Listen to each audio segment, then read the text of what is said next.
Hello, people. A couple of days ago, I finished a book, Sea Fights of the Great War.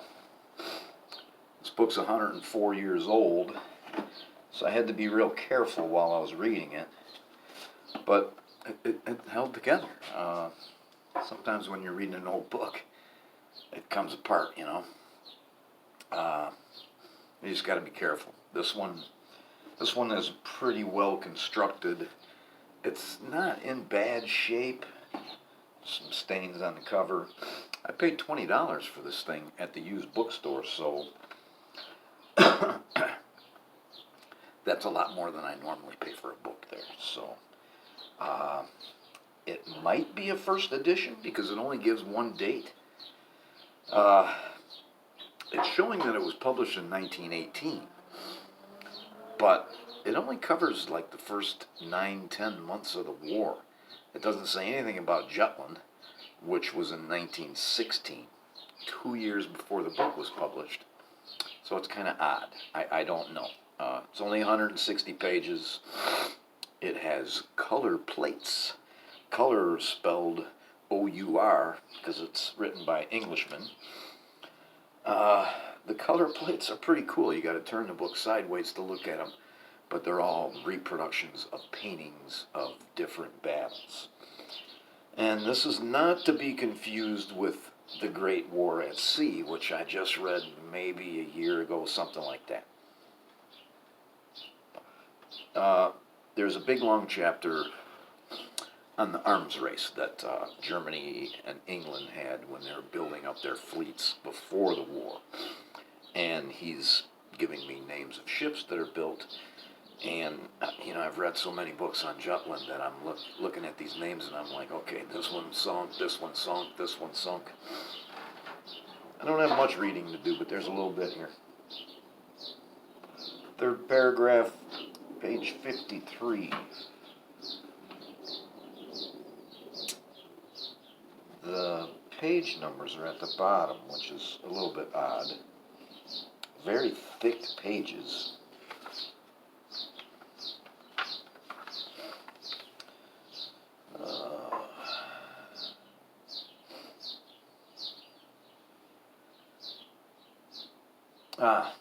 A few days were spent patrolling, generally at the low speed of 6 or 7 knots. A Belgian ship was boarded 20 days out of Buenos Aires, which had heard nothing at all of the international crisis, so slowly had news traveled. A number of German reservists were taken on board off an Italian ship and were sent to Gibraltar, but then allowed to go free. Why? ? I bet you I know why. And it's telling that they had taken them to Gibraltar.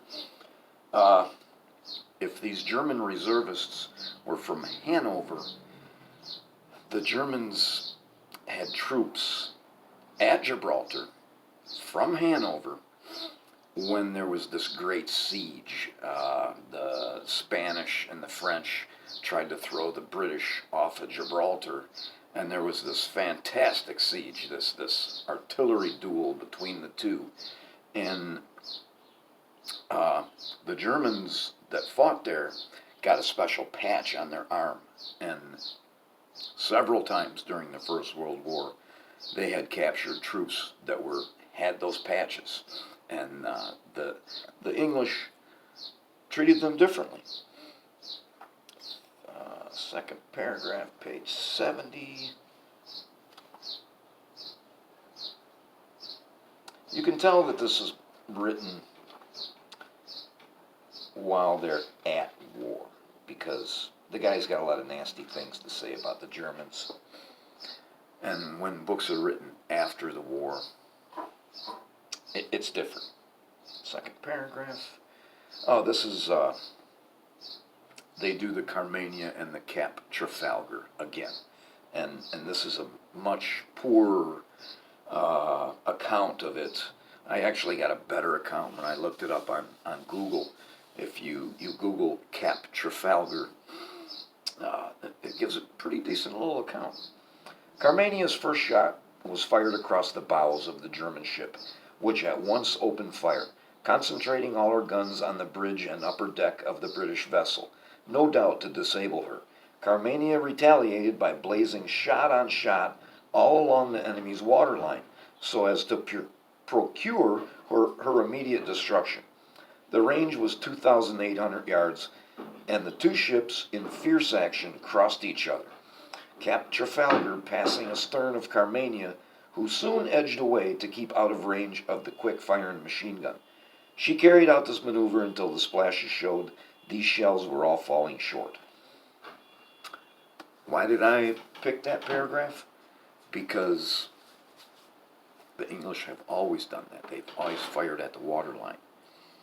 The Battle of Trafalgar, where the big Spanish fleet and the English fleet slowly met, the Spanish were firing at the rigging and trying to make the English ships so that they couldn't maneuver. Meanwhile, the English are firing at the deck to kill people, and they're firing at the waterline. Second account of this epic battle, this one too brief. That's it. That's all my notes. This was a great book. It'll go on the shelf and probably stay here in Michigan. But hopefully while I'm here in Michigan, I'll get to visit the cabin. And I'm probably going to take some books up there because I do have quite a few up there. Thanks for watching.